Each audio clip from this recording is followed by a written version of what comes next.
नमस्कार दोस्तों, स्वागत है आपका हमारे चैनल हम्बल इंडियन पर। शुरू करते हैं अहोई व्रत कथा। अहोई व्रत कथा प्राचीन समय की बात है। किसी स्त्री के 7 पुत्रों का भरा पूरा परिवार था। कार्तिक मास में दीपावली से पूर्व वह अपने मकान की लिपाई पुताई के लिए मिट्टी लाने जंगल में गई। स्त्री एक जगह से मिट्टी खोदने लगी। वहां सेई की मांग थी। अचानक उसकी कुदाली सेई के बच्चे को लग गई और वह तुरंत मर गया। यह देख वह स्त्री दया और करुणा से भर गई, किंतु अब क्या हो सकता था। वह पश्चाताप करती हुई मिट्टी लेकर घर चली गई। कुछ दिनों बाद उसका बड़ा लड़का मर गया, फिर दूसरा लड़का भी। इस तरह जल्दी ही उसके 7 लड़के चल बसे। स्त्री बहुत दुखी रहने लगी। एक दिन वह रोती हुई पास पड़ोस की बड़ी बूढ़ियों के पास गई और बोली, मैंने जानबूझकर तो कभी कोई पाप नहीं किया। हाँ, एक बार मिट्टी खोदते हुए अनजाने में सेई के बच्चे को कुदाली लग गई थी। तब से साल भर भी पूरा नहीं हुआ, मेरे 7 पुत्र मर गए। उन स्त्रियों ने उसे धैर्य बनाते हुए कहा, तुमने लोगों के सामने अपना अपराध स्वीकार कर जो पश्चाताप किया है, इससे तुम्हारा आधा पाप धुल गया। अब तुम उसी अष्टमी को भगवती के पास सेई और उसके बच्चों के चित्र बनाकर उनकी पूजा करो। ईश्वर की कृपा से तुम्हारा सारा पाप धुल जाएगा और तुम्हें फिर पहले की तरह पुत्र प्राप्त होंगे। उस स्त्री ने आगामी कार्तिक कृष्ण अष्टमी को व्रत किया और लगातार उसी भांति व्रत पूजन करती रही। भगवती की कृपा से उसे फिर 7 पुत्र प्राप्त हुए। तभी से इस व्रत की परंपरा चल पड़ी।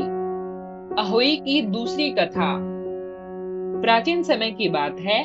दतिया नामक नगर में चंद्रभान नाम का एक साहूकार रहता था।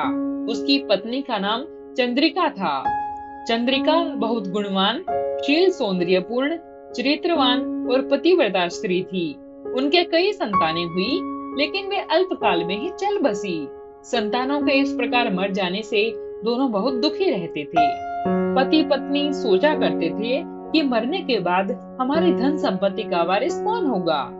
एक दिन धन आदि का मोह त्याग दोनों ने जंगल में वास करने का निश्चय किया। अगले दिन घर बार भगवान के भरोसे छोड़ वे वन को चल पड़े। चलते चलते कई दिनों बाद दोनों बद्रिकाश्रम के समीप एक शीतल कुंड पर पहुंचे। कुंड के निकट अन्न जल त्याग कर दोनों ने मरने का निश्चय किया। इस प्रकार बैठे बैठे उन्हें 7 दिन हो गए। 7वें दिन आकाशवाणी हुई, तुम लोग अपने प्राण मत त्यागो। यह दुख तुम्हें पूर्व जन्म के पापों के कारण हुआ है। यदि चंद्रिका अहोई अष्टमी का व्रत रखे तो अहोई देवी प्रसन्न होंगी और वरदान देने आएंगी। तब तुम उनसे अपने पुत्रों की दीर्घायु मांगना। इसके बाद दोनों घर वापस आ गए। अष्टमी के दिन चंद्रिका ने विधि विधान से श्रद्धा पूर्वक व्रत किया।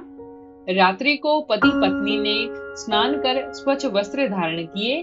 उसी समय उन्हें अहोई देवी ने दर्शन दिए और वर मांगने को कहा।